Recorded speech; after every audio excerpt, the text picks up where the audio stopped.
Hey folks, as you might imagine, I had some thoughts in reaction to this week's election, the election of Donald Trump as the next president of the United States.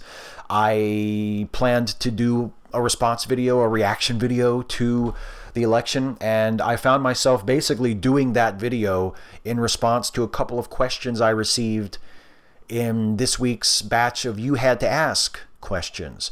So, edited versions of what you're about to see will be included in the You Had to Ask video that will go up on this channel tomorrow. But here in this video, by way of reacting to the election of Donald Trump, I am going to present the unedited questions and answers that I received and that I gave. So here now from this week's You Had to Ask recording in their entirety are my answers to some questions about the 2016 U.S. presidential election and my thoughts post-election. Emily Charette, Steve, I'd ask how things are for you, but if the elections are any result, I'd imagine that things are as unbelievably crappy for you as they are for me. Being a transgender woman as I am, they're especially difficult. This also creates quite a conundrum. Surfing on the web, I've seen a number of blogs which argue the fact that cobbling 50 states is simply unwieldy and grotesque. I didn't give this much thought until Chancellor Trump took over. Now it seems to be a reality. Am I missing something? If it is indeed a reality, what steps should I take? Thanks. The problems that I think we all knew affected the United States already are much deeper and much more intractable than we thought, and have a much greater influence or potential influence over our politics than we thought.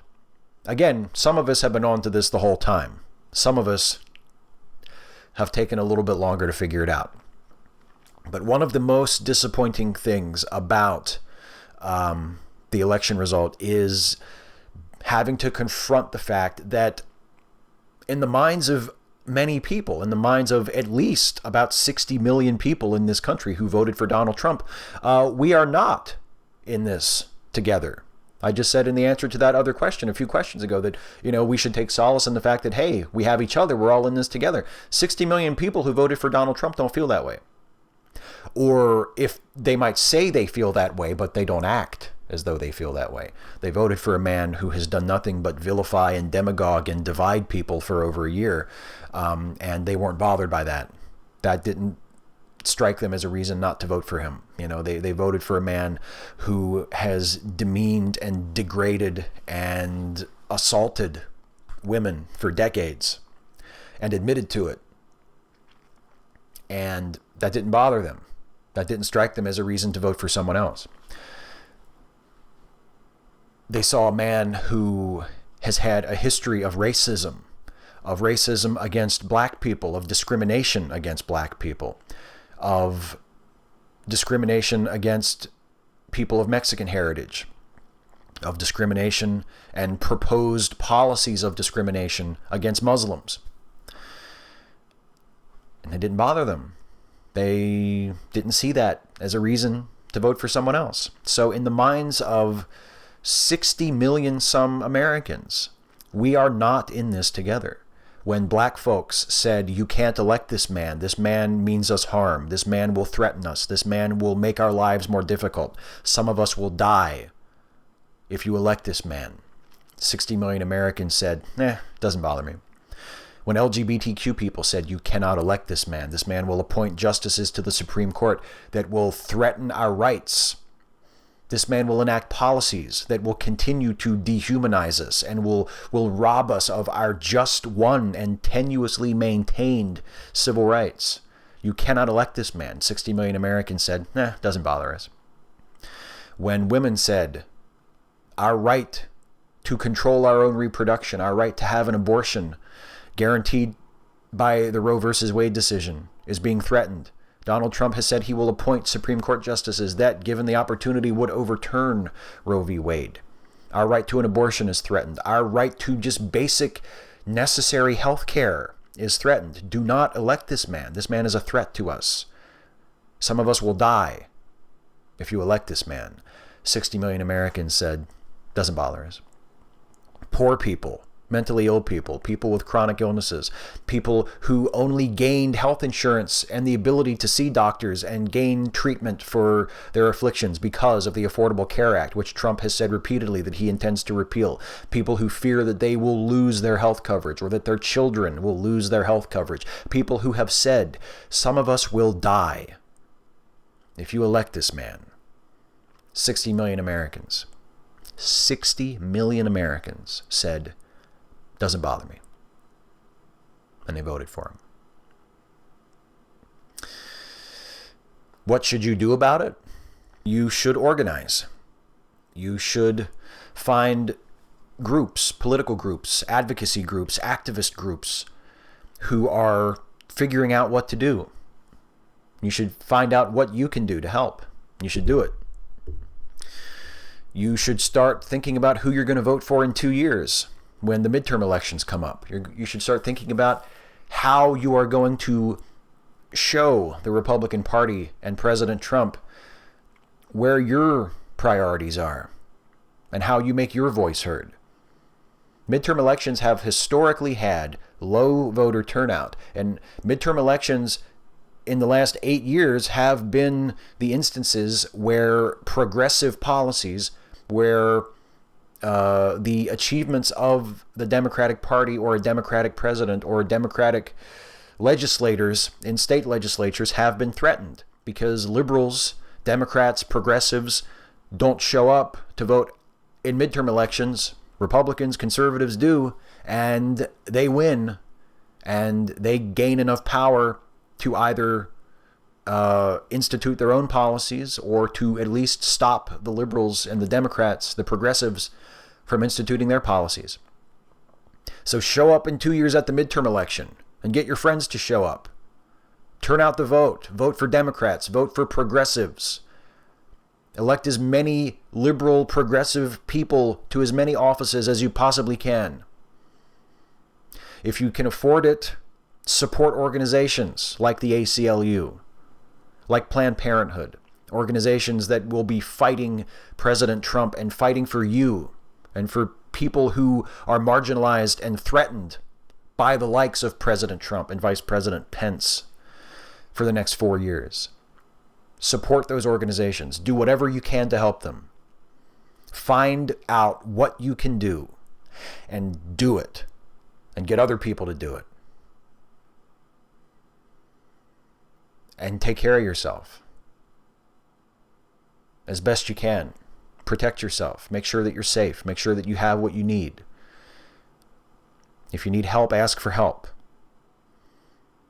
Make sure that you make it through. Make sure that you make it through the next 4 years. I don't know what else I can say other than I wish that something else had happened on Tuesday. And I hope that you're okay. Ahoy or no, a political question asked before the general election and to be answered afterwards. Today is November 4th. Will the current president be a single-term president, given current levels of distrust, being out of touch with the base and other factors like that? If yes, will the current president be ousted in the primary or replaced by the other party in 2020? I'm really dreading a Trump presidency. You're in the future. Do you have some comforting words given the current situation in your location in the time stream? Yeah, I guess I have some comforting words. We cannot lose sight of the fact that we are in this together. And those of us who feel threatened by the election result, those of us who feel endangered by it, or even those of us who just feel profoundly let down by about 60 million of our fellow Americans. We can't lose sight of the fact that that we have each other to lean on. That those of us who are alarmed or disappointed or angry or saddened by the election of Donald Trump, we are not alone. We have each other. We have half the country. because Hillary Clinton, it looks like, when all the votes are counted, it looks like Hillary Clinton will have won the popular vote despite losing the Electoral College. And that is significant. It's not legally significant because Trump will still assume the presidency because the winner of the Electoral College assumes the presidency. But just in terms of a snapshot of where we are as a country, yes, we are very divided. But more people voted for Hillary Clinton than voted for Donald Trump. And there are plenty of people in this country who are aware of what is going on, who see what is happening, who know what Trump represents, who know what Trump is, and know what he will try to do in the next 4 years, and are ready to do what is necessary to stop him. And that should encourage us, even though we are in a very low point right now. And even though the closer that it gets to Barack Obama having to step aside and make way for Donald Trump, the lower and probably the darker and the sadder it will get.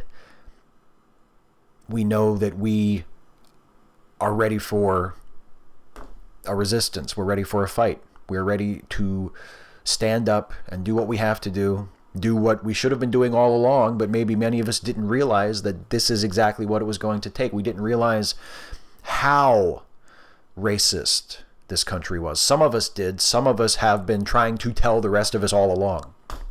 And we either didn't listen or we didn't truly internalize it. We didn't truly realize what it meant. We didn't realize how racist this country truly is, and how tolerant of racism this country truly is. We didn't realize how misogynistic this country truly is, and how utterly indifferent to misogyny this country truly is. The election of Donald Trump demonstrates that emphatically.